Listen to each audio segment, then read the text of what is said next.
Have you ever wondered why some travelers wrap their suitcases in plastic at the airport before checking them in? Some people think it's just overreacting, but wrapping them is actually useful. You've probably seen machines near the check-in counters covering bags in tight layers of clear film until they look completely sealed. Most suitcases already have locks, but zippers can be opened quickly without leaving obvious damage. Even if a bag looks perfectly secure on the outside, it can still be tampered with during transit. The plastic wrap adds an extra layer of protection against theft, accidental openings, and rough handling on conveyor belts. Like the video if you didn't know. Take a look. This worker is dipping the metal fence into what looks like boiling colored powder. A few seconds later, when he pulls it out, the whole surface is covered in powder. But why dip it into that stuff? Is it just to add color? Exactly. This is part of a process called powder coating, a way to apply paint to metal surfaces. It's widely used for things like home appliances and car parts. But here's the question. Powder coating isn't liquid paint.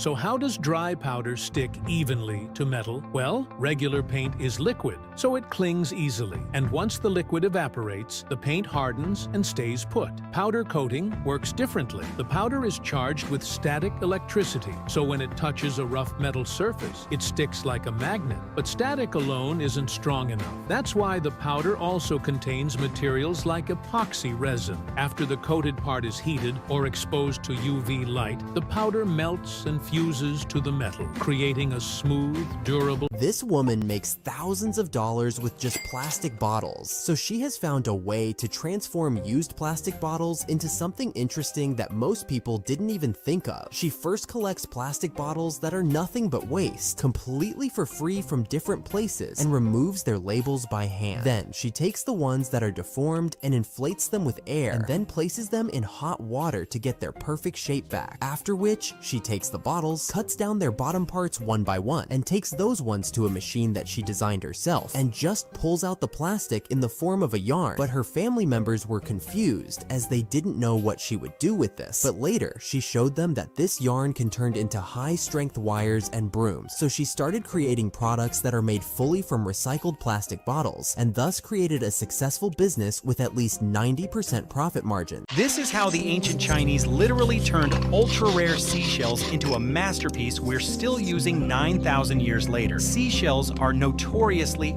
fragile. A single hand tremor? That's weeks of searching for this rare material. Gone in a second. Masters use surgical precision for days just to make the initial cuts, but the shell is only half the secret. The body is carved from bamboo, pierced with a scorching hot iron rod, 1 millimeter off, and the entire flute is trash. After coating the wood in deep black lacquer, the stakes get even higher. The master must use a magnifying loupe to align every microscopic shard of shell, forcing the risk of error to absolute zero. After a final grueling polish, the legendary Deezy is born.